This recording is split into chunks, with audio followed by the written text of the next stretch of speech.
Para una vida de éxito, para enfrentar retos en tu caminar, para una familia saludable, Faro del Espíritu. Disfrute de una vida práctica con principios bíblicos para hoy, con el pastor Natán Alfaro. Faro del Espíritu, a la luz de la palabra.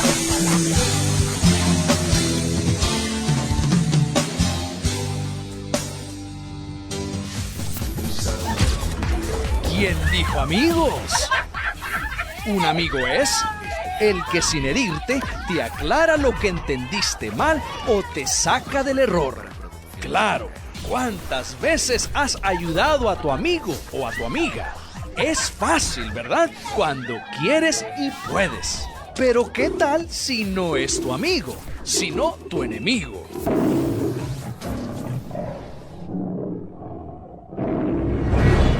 Hazte un propósito hoy. Gánate a un amigo de ese sector. Ayúdalo, bendícelo y vas a ver que tu clan de amigos será como un árbol florecido. Faro del Espíritu, conectando tu corazón con Dios. Escuchemos ahora a nuestro pastor general, Natán Alfaro, con la predicación de la Santa Palabra de Dios. Hemos iniciado una serie de estudios titulado Conforme al Corazón de Dios. Hemos empezado a estudiar la vida del rey David. David fue un hombre que agradó a Dios, del cual Dios dijo: he hallado a David, varón conforme a mi corazón. Y yo no sé usted, estimado oyente, pero yo anhelo eso. Yo quiero vivir mi vida conforme al corazón de Dios. Yo quiero seguir a mi Jesús. Yo quiero ser un discípulo del Divino Maestro. Y sabe, lo bello en todo esto es que es posible. Usted y yo podemos vivir en pos de Dios y llegar a ser un hombre o una mujer conforme al corazón de Dios. Ahora, en nuestro programa anterior empezamos a ver que Dios siempre había gobernado la nación de Israel, pero llegó un punto en que el pueblo de Dios le dijo al Señor: ya no queremos que tú nos gobiernes, ahora queremos ser igual que las otras naciones, queremos tener un rey como todas las otras naciones sobre la faz de la tierra. Y cuando el profeta Samuel habla con Dios y le pregunta al Señor: ¿qué hago? El pueblo me está pidiendo que les nombre un rey, ¿qué hago? Y el Señor le dijo: Samuel, no te están rechazando a ti, me están rechazando a mí. En realidad no te rechazan a ti sino a mí, dijo el Señor, pues no quieren que yo reine sobre ellos. Es a mí quien han desechado. Te están tratando, dice, del mismo modo que me han tratado a mí desde el día que los saqué de Egipto hasta hoy. Me han abandonado para servir a otros dioses. Ellos no quieren nada que ver conmigo. El rechazo no es hacia ti, Samuel. Ellos me están rechazando a mí, dice el Señor. Y oiga, qué cosa tan más triste. Qué triste que el pueblo de Israel rechazó a Dios de esa forma. Rechazó esa identidad singular que ellos tenían sobre toda otra nación. Había algo especial, eran un pueblo especial. Había una particularidad que era singular con Israel. Ninguna otra nación tenía a un Dios tan apegado, tan cercano al pueblo como lo tenía Israel. Pero Dios le dijo: está bien, escojan a su rey, pero cuando se metan en clavos, cuando se metan en líos, cuando el rey gobierne sobre ustedes y se aproveche de ustedes, no me vengan a pedir ayuda, porque no les voy a hacer caso. No escucharé su clamor, porque ustedes me han rechazado. Y bueno, el pueblo de Israel eligió a Saúl como su rey. Pero no eligieron a Saúl porque era un hombre que seguía a Dios, sino lo eligieron porque era un hombre elegante, era un hombre alto, un hombre que se paraba hombros arriba de cualquier otra persona en el pueblo de Israel. Y por esa razón lo escogieron. Pero Saúl se convirtió en un hombre celoso que solo vivía para recibir los aplausos de la gente. Él siempre se sobrepasaba los límites que Dios le establecía y llegó hasta el punto de desobedecer en gran manera los mandamientos de Dios.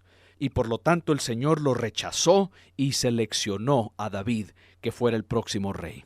Y ahora, para poner esto en contexto, permítame leerle lo que dice Primera de Samuel, capítulo 16, versículos 1 al 13. Aquí tenemos el contexto en el cual el Señor selecciona a David, porque eso es lo que quiero que veamos hoy. Quiero que veamos la forma en que Dios selecciona a alguien. Primera de Samuel, capítulo 16, versículos 1 al 13 dicen: Y dijo el Señor Jehová a Samuel: ¿Hasta cuándo llorarás por Saúl, habiéndolo yo rechazado para que no reine sobre Israel?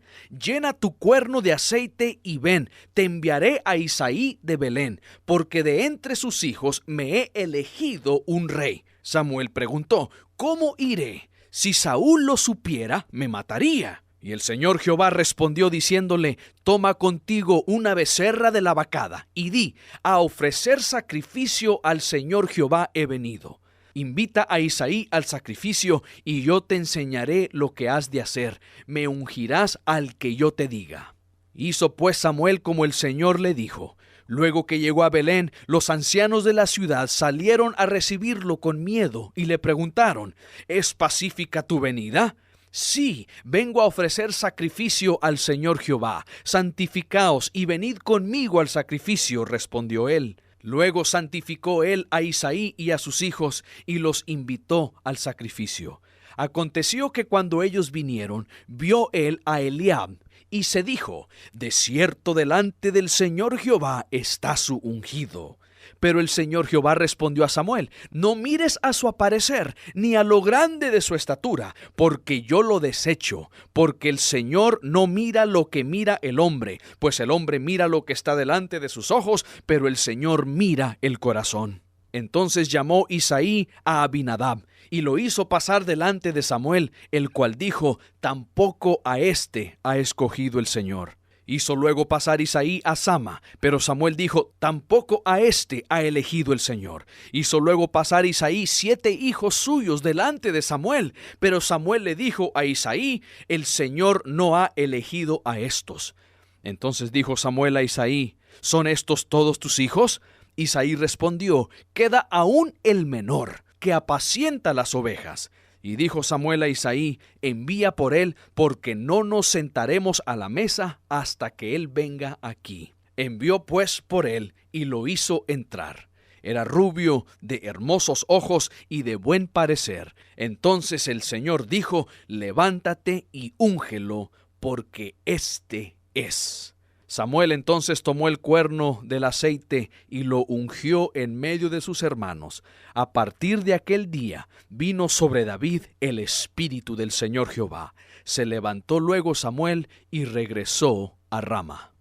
Este capítulo 16 de Primera de Samuel inicia con el hecho de que Dios le recuerda a Samuel que él ya ha rechazado a Saúl como rey de Israel. Dios le dice a Samuel: Samuel, ya no llores a Saúl, ya no llores al rey que tienes, porque yo ya lo descarté. Yo ya he desechado a Saúl y ahora he escogido un nuevo rey. Yo me he provisto un rey, dice. De los hijos de Isaí, yo he elegido a un rey. Ahora quiero que vayas a Belén y yo te señalaré cuál es el rey que yo escogí. Ahora, aquí en este pasaje que acabamos de leer, estimado oyente, tenemos un claro ejemplo de cómo Dios escoge o cómo Dios elige a ciertas personas. Si usted quiere saber cuál es el criterio, si usted quiere saber por qué el Señor selecciona a algunas personas y a otras no, aquí tenemos un claro ejemplo del criterio que el Señor usa. Y por lo tanto quiero que rápidamente veamos algunos aspectos de cómo Dios selecciona.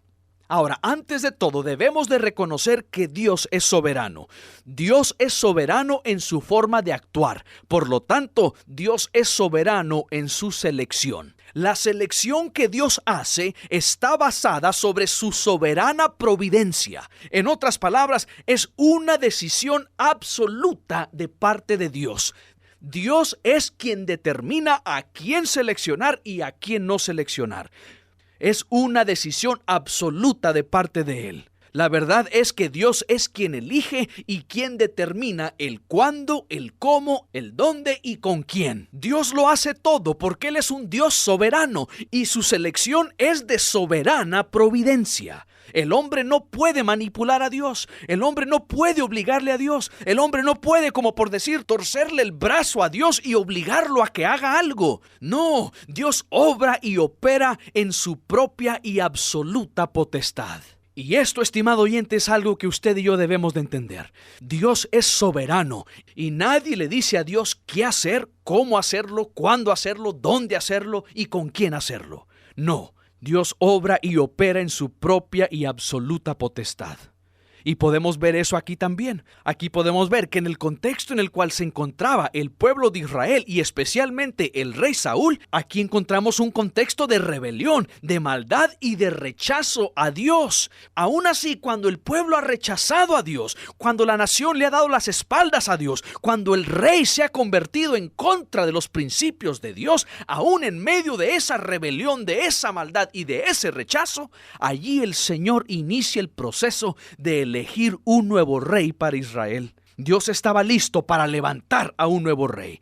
Pero Dios no solo estaba listo para levantar un nuevo rey. Dios no terminó solo con eso, sino que también empezó a preparar a la gente, empezó a preparar al pueblo para que también recibieran y aceptaran a su nuevo rey. Esto era un proceso en el cual el Señor llevó al pueblo de Israel. Y oiga, me encanta ver cómo Dios trabaja. Dios estaba trabajando en varios aspectos, haciendo varias cosas, pegando las piezas del rompecabezas para armar ese bello cuadro. Y años antes de que David asumiera el trono, Dios ya estaba trabajando con ese muchacho. Dios ya estaba trabajando en su vida. Dios estaba trabajando ya con el profeta. Estaba trabajando ya con los ancianos del pueblo. Estaba trabajando aún con el corazón perverso del rey Saúl. En medio de ese contexto de rebelión, de maldad y de rechazo, Dios estaba preparando las cosas para que el nuevo rey asumiera al trono. Aquí claramente vemos que Dios está detrás de la escena trabajando durante esos días tan difíciles en la historia del pueblo de Israel. Él estaba trabajando para preparar el camino para que su plan se cumpliera. Oh, y sabe, estimado oyente, lo mismo hace el Señor para nosotros. Lo mismo hace el Señor en su vida. Lo mismo está haciendo en mi vida. Para cada uno de nosotros que somos hijos de Dios, el Señor está trabajando en nuestra vida. A veces no lo entendemos todo. No conocemos todos los aspectos de lo que Dios está haciendo. A veces nos confundimos. A veces nos adelantamos. A veces nos atrasamos. Pero Dios está trabajando. Dios está operando y está haciendo cosas en nuestra vida porque Él quiere cumplir el mayor éxito, la mayor bendición, y Él quiere que usted viva una vida abundante y una vida victoriosa. Y por eso Dios está trabajando, pero debemos de caminar al ritmo de Dios. Oh, cuánta gente yo conozco que no se le adelanta a Dios, o se quedan atrás y Dios ya va adelante y uno se queda atrás. No. Dios quiere que caminemos ahí paso a paso con Él, y Él está operando, Él está trabajando en nuestra vida. Y aquí vemos cómo Dios está trabajando ya con ese muchacho llamado David. Porque antes de que llegara el profeta Samuel, Dios le dijo a Samuel: yo ya lo he elegido, yo ya me he provisto rey, yo ya lo seleccioné, ya lo escogí y yo ya lo he nombrado en el cielo, que él será el próximo rey. Ahora solo ve y úngelo, ahora solo ve y yo te voy a señalar cuál es. Yo te señalaré a quién he escogido. Esto quiere decir de que antes de que Samuel supiera que él tenía que ir a la casa de Isaí, Dios ya había seleccionado a David. Dios ya estaba trabajando con David. Dios ya estaba operando en su vida. Dios ya estaba haciendo cosas para prepararlo para que un día él pudiera gobernar la nación, y lo hiciera de una forma íntegra y lo hiciera caminando paso a paso con su Creador. Entonces aquí vemos que nadie le obligó a Dios a tomar esa decisión. Nadie le obligó al Señor a seleccionar un nuevo rey. Fue una decisión soberana. Y la selección de David también fue una selección soberana. Dependió únicamente de Dios. Pero hay algo más que me impacta aquí también. La selección de Dios no solo se cumple a base de su soberana providencia, sino que también su selección contiene una planificación soberana. Es decir, Dios ya había armado el plan. Dios ya tenía el plan. No le estaba diciendo a Samuel, oye Samuel, ¿cómo hacemos esto? ¿O qué debemos de hacer? No, Dios ya sabía. Dios ya tenía un plan. Su selección de David fue a base de una planificación soberana. Dios le dice a Samuel a dónde ir y cómo hallar al nuevo rey. Samuel no tenía la menor idea de lo que Dios estaba hablando. Pero Dios le dice, tú ve a Belén y tú ve a la casa de un hombre llamado Isaí y él tiene hijos y yo te voy a señalar cuál de esos hijos yo he seleccionado. Aquí vemos el Señor armando el plan y además aquí vemos al Señor estableciendo ese plan. La verdad es que parece que el Señor ha estado arreglando todo para colocar en la escena o en el mundo al rey que Él ha escogido en el momento preciso en la historia de la humanidad. Dios no solo se estaba encargando de armar el plan en el momento en que Samuel fue a ungir a David, sino que si usted mira hacia atrás, hacia los antepasados del rey David, usted descubrirá que la mano del Señor ha estado formando y moviendo los diferentes eventos para llegar a este punto. Dios ha estado trabajando y planificando de una forma soberana para llegar a este momento en el punto de la historia del pueblo de Israel. Y Dios empezó a hacer eso desde años antes que existiera David. Desde años, cientos de años atrás, Dios ya estaba trabajando en ese plan para un día llamar a ese muchacho llamado David y colocarlo como el rey sobre su nación. Desde años atrás Dios ya estaba trabajando en este plan. Y se lo voy a comprobar. Uno de los antepasados del rey David fue Rahab, la ex ramera de Jericó. ¿Se acuerda? El pueblo de Israel llega al río Jordán y milagrosamente cruzan ese río para llegar a la tierra prometida. Y la primera nación o la primera ciudad a la cual ellos tienen que destruir es a Jericó, la ciudad de Jericó, con sus grandes murallas y su gran población. El destino de todos los habitantes de Jericó era destrucción. Todititos debían de morir. De allí no se iba a escapar nadie. Todititos iban a morir. Todititos iban a recibir el castigo de parte de Dios. Y entonces el pueblo de Israel envía unos espías que entren a Jericó. Y ellos llegan a Jericó a espiar la ciudad, a ver qué está pasando. Y algunos del palacio se dan cuenta y empiezan a buscar a estos dos espías. Pero los espías encuentran a una mujer que les da refugio. La mujer se llamaba Rahab. Rahab también estaba condenada a muerte igual que toda la población de Jericó.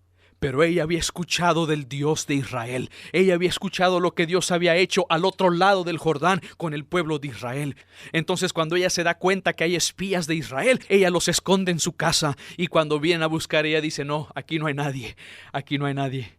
Y cuando se va la gente del rey que buscaba a los espías, Rahab le dice a los espías, oiga, tengan misericordia de mí, tengan misericordia de mi casa, tengan misericordia de mi familia. Yo sé que el Dios de ustedes es el Dios verdadero. Yo creo en ese Dios verdadero. Yo he escuchado lo que Dios ha hecho y ahora yo me quiero unir a ustedes. Por favor, les ruego, tengan misericordia de mí. Así como yo tuve compasión y misericordia de ustedes, tengan también compasión y misericordia de mí. Imagínese, una mujer destinada a muerte. Imagínese, y ella fue parte de los antepasados de David. Ella fue parte de la descendencia que produjo a David. Una mujer condenada a muerte, una mujer destinada a la destrucción. Aquí Dios está trabajando. No fue casualidad que esos espías se refugiaron en la casa de Rahab. No fue casualidad que ella dijo, yo creo en su Dios, apelo a que tengan misericordia en mí, porque yo reconozco que solo hay un Dios y el Dios en el cielo es el Dios del pueblo de Israel. Esa no fue casualidad, estimado oyente.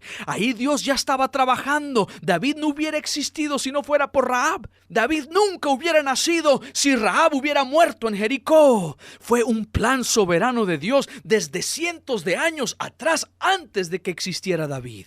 Dios ya estaba trabajando, Dios ya estaba ordenando, Dios ya estaba planificando todo lo que iba a ocurrir con el pueblo de Israel. Rahab fue una de los antepasados de David. Fue una mujer rescatada del paganismo e idolatría y fue colocada por Dios dentro de la nación de Israel. Al integrarse al pueblo de Israel, Rahab después se casó con un hombre llamado Salmón, y ellos tuvieron un hijo llamado Booz. Cuando Booz creció, él también se casó con una mujer gentil que había salido del paganismo por la gracia de Dios. Esa mujer se llamaba Ruth. Y sabe, estimado oyente, Booz y Ruth fueron los tatarabuelos del niño llamado David. Desde 3, 4, 5 generaciones atrás, Dios ya estaba trabajando, ya estaba planificando todo para que llegara el momento en que Él iba a seleccionar a David como rey sobre Israel. Oiga, estimado oyente, estos eventos no fueron accidente o casualidad. Estos eventos no sucedieron así por el azar. No, todo fue parte de un plan perfecto preparado desde la eternidad pasada y realizada aquí en el tiempo y el espacio que conocemos como nuestra vida. Para Dios no existen casualidades. Esto no fue una casualidad, fue una poderosa mano de Dios que intervino en los asuntos de los hombres, que tocó y movió las piezas de ese rompecabezas, que armó el cuadro perfecto para cumplir sus propósitos aquí en la tierra. Dios tiene un plan poderoso, Dios tiene un plan para su vida y nada, estimado oyente, va a detener ese plan de Dios para usted.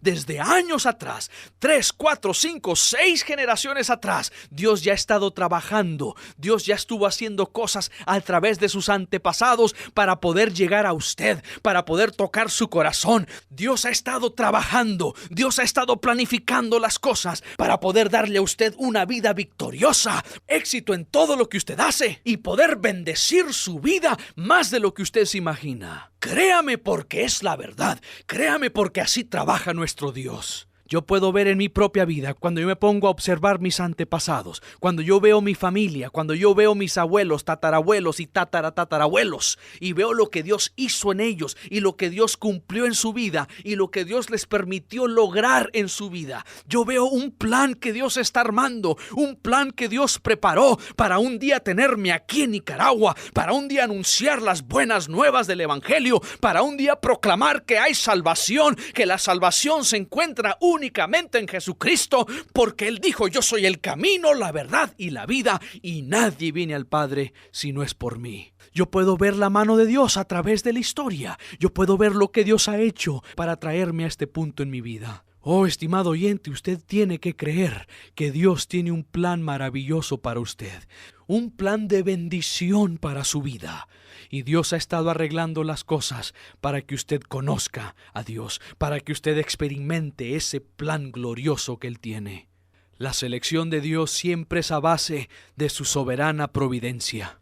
La selección de Dios también contiene una planificación soberana. Y tercero, la selección de Dios contiene un poder soberano.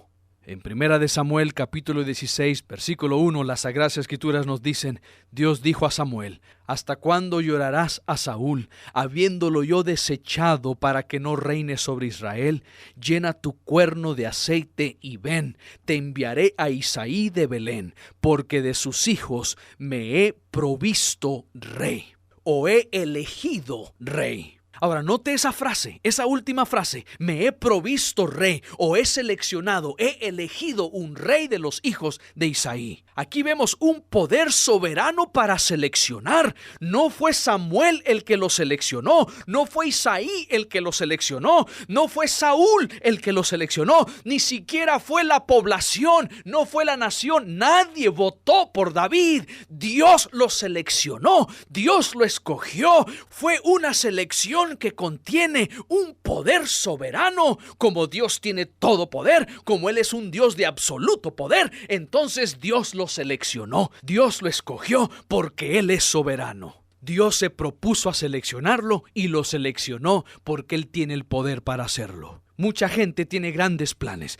muchos tienen grandes sueños, pero les falta el poder para hacerlo una realidad, especialmente para los miles de nicaragüenses que viven en pobreza. Es imposible que ellos logren las cosas que anhelan, que desean, porque se encuentran en un estado de pobreza, se encuentran sin la oportunidad de poder estudiar, no pueden lograrlo. Tienen grandes planes, grandes sueños, pero les falta el poder para que eso se haga una realidad. Pues sabe, para Dios no hay nada imposible. El Señor puede hacer absolutamente todo lo que Él quiere, cómo Él quiere, cuándo Él quiere y con quién Él quiera. El Señor puede hacer absolutamente todo lo que Él se dispone a hacer. Y como yo le mencioné en nuestro programa anterior, David era el candidato menos calificado para semejante tarea. Era el más pequeño de una familia pobre campesina que vivían del cuidado de los animales. Y además de eso vivían en una pequeña aldea. Ni siquiera eran personas de renombre, no eran personas con un apellido importante. No, David era el más pequeño de una pobre familia, de una pequeña aldea. Si alguien no tenía la oportunidad para surgir adelante, si alguien no tenía la oportunidad para hacer algo en la vida, era David. Pero Dios lo seleccionó, Dios trabajó en él y lo mismo Dios puede hacer en usted. Usted puede decir, Pastor Natán, pero yo no he estudiado, yo no tuve la oportunidad de estudiar, yo no tuve la oportunidad de tener el alcance económico para poder lograr algo en la vida. No se preocupe, usted agárrese de Dios, agárrese de Él, porque para Dios no hay nada imposible. Y Dios puede hacer absolutamente todo lo que Él dispone a hacer. Y Dios tiene grandes planes para su vida. Dios quiere hacer cosas maravillosas en usted. Dios lo puede hacer. Esto no se trata de usted. Esto se trata de Dios. Lo que Dios ya ha planeado. Lo que Dios ya ha planeado. Lo que Él ya ha hecho desde antes de la fundación del mundo. Oh, estimado oyente, Dios es quien gobierna los asuntos de los hombres. Oh, estimado oyente, si Dios selecciona a través de su soberana providencia, si Dios selecciona a base de una planificación soberana, y si Dios selecciona a través de su poder soberano, entonces ¿por qué no rendirnos completamente a Dios? ¿Por qué no decirle al Señor, Señor, aquí estoy, te necesito en mi vida? Yo estoy tan limitado con lo que quisiera hacer, pero para ti no hay límites. Señor, yo quiero que a través de tu ayuda, a través de tu poder, a través de tu planificación, a través de todo lo que tú estás haciendo en mi vida, yo quiero que tú hagas esos planes, esos sueños, una realidad en mi vida. Pero eso depende de ti, Señor. Hazlo en mi vida, trabaja en mi vida, opera en mi vida. Yo quiero ver tu gloria en mi vida. Oiga, si usted le pide eso al Señor, yo le garantizo que el Señor va a hacer algo maravilloso en usted. De eso se trata la historia de la Biblia. De eso se trata las Sagradas Escrituras. Dios interviniendo en la vida del ser humano para bendecir su vida. Si el día de hoy usted se apega a Él, yo le garantizo que eso será una realidad para su vida. Oh, buen Padre que estás en los cielos, hoy queremos glorificar y santificar tu nombre. Queremos exaltarte en alto, oh Dios, porque no hay otro Dios como tú. Tú eres el único Dios soberano que trabaja y opera conforme a su soberana providencia. Y el día de hoy reconocemos eso, Señor. Reconocemos que eres soberano. Reconocemos que nadie te puede obligar a hacer nada. Nadie te puede manipular. Nadie te puede engañar. Tú eres un Dios soberano y tú seleccionas, tú trabajas y tú operas a base de una soberana providencia. Pero además podemos ver, Señor, que también tú planificas las cosas. Tú tienes un plan soberano, un plan eterno que has trazado desde antes de la fundación de la tierra. Y ese plan eterno que Dios estableció, ningún hombre cambiará. Nada cambiará el plan eterno que Dios ha establecido. Tú trabajas no a base de la casualidad o de accidentes. Tú trabajas a base de un plan que está fundamentado en tu soberanía. Pero también, Señor, como vimos hoy, ese plan y ese trabajo que estás haciendo es posible por tu poder soberano. Tú eres el Dios todopoderoso. No hay nadie como tú. Tú tienes la capacidad de hacer lo que tú quieras, cuando tú quieras, como tú quieras y con quien tú quieras. Ayúdanos hoy, Señor, a meternos en ese plan. No queremos salirnos de tu plan. No queremos salirnos de lo que estás haciendo, Señor. Queremos ser parte de ese plan glorioso. Queremos ser parte de ese trabajo que tú estás haciendo para bendecir a miles de personas que rodean nuestra vida. Nuevamente te entregamos nuestra vida, Señor. Consagramos nuestro corazón, nuestra mente, nuestra fuerza y todo lo que somos, Señor, porque queremos que tú cumplas tus propósitos en nuestra vida. En el nombre de Cristo Jesús te lo pedimos. Amén y amén. ¿Por algún motivo te has alejado del Señor? Escríbeme, pastor@casademigloria.org. Queremos ayudarte. Date una segunda oportunidad. Mi Padre me ama tanto que su Hijo dio por mí. Decir adiós nos da tristeza. Mejor decimos hasta muy pronto, recordándole que hoy es el primer día del resto de su vida bendecida. La palabra que cambia, la palabra que transforma, la palabra que ilumina, se convierte en un faro del Espíritu. Faro del Espíritu, con el pastor Natán Alfaro. Espérenlo aquí,